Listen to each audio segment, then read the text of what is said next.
सलाम। आज हम बात करने जा रहे हैं कम्युनिज़म और सोशलिज़म के ऊपर।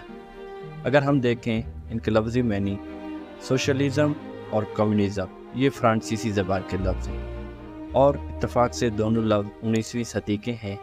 सोशलिज़म का लफ्ज़ सोसाइटी से निकला है। इसका जो मफ़हूम है कि जब तमाम मलकियत, पैदावार और ज़राए पैदावार सोसाइटी के हाथों में चली जाती है तो उसे सोशलिज़म कहते हैं।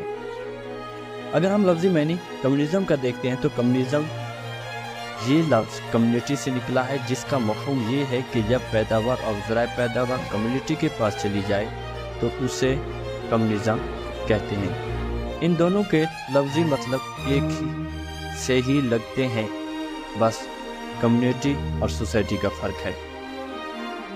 ये याद रखा जाए कि कार्ल मार्क्स और ईगल ने अपनी किताब में सोशलिज़म और कम्युनिज़म दोनों अल्फाज इस्तेमाल किए थे और उनका दोनों अल्फाजों से एक ही मतलब होता था, लेकिन कार्ल मार्क्स ने गौतम प्रोग्राम की तनकीद के नाम से एक किताब लिखी है जिसे कम्युनिज़म और सोशलिज़म का पहला हिस्सा के बारे में बताता है। लेकिन लेनिन जो है, जब कार्ल मार्क्स की ये किताब पढ़ी तो उसने कम्युनिज़म का ज़ैली हिस्से को सोशलिज़म और कम्युनिज़म के हिस्से को खालिस कम्युनिज़म कहना शुरू कर दिया। अगर हम देखें सोशलिज़म जो है कार्ल मार्क्स के मुताबिक यानी कम्युनिज़म का ज़ैली मरला यानी इनकलाब के बाद का वो मरला है जहाँ कम्युनिस्ट इनकलाब तो कायम हो जाता है, लेकिन कुछ सरमायादारी खसूसियात अभी भी माशरे में रहती है।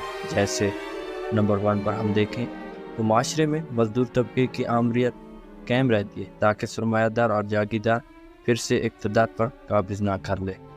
नंबर 2 पे अगर हम देखें तो माशरे में जो बोर्जोवा कायम रहती है, मतलब ये कि जो जितनी मेहनत करेगा उसे उतनी उजरत मिलेगी, यानी माशरे में किसी हद तक गैर मुनसफाना तकसीम रहेगी। कम्युनिज़म जो कार्ल मार्क्स के मुताबिक कम्युनिज़म का बालाई जो हिस्सा है, बालाई या मरला है, यानी कम्युनिज़म इनकलाब का वो हिस्सा है जहाँ इनकलाब मुकम्मल हो जाता है और जब माशरे से भूख और नम मुकम्मल तौर पर ख़त्म हो जाती है और सरमायादार की जो ताकत होती है वो भी ख़त्म हो जाती है, तो आज खुद मजदूर तबके की जो आमरीत की भी ज़रूरत नहीं पड़ती और पूरे दुनिया स्टेट लेस और कैशलेस सोसाइटी बन जाती है और माशरे में 100% मसावत और बराबरी आ जाती है। नेज़ मजदूर तबका अपनी आमरीत को अपने ही ताकत की कीमती मिकदार को कैफियत में तब्दील करते हुए आज खुद अपनी आमरीत के साथ करते हैं। इस हवाले से मुझे चंद तहफ़्फ़ुज़ात हैं कि सोशलिज़म के इत्लाक़ के साथ ही जल्दियाती क़वानीन बिखर जाते हैं तो फिर ये तब्दील कैसे होगी। बहरहाल हमें कार्ल मार्क्स के इस नज़रिए से ये पता लगता है कि अगर किसी मुल्क में इनकलाब आता है तो उस मुल्क में सबसे पहले सोशलिज़म यानी कम्युनिज़म का ज़ैली हिस्सा आएगा और फिर उसके बाद कम्युनिज़म का बालाई हिस्सा यानी खालिस कम्युनिज़म का नफाज होगा।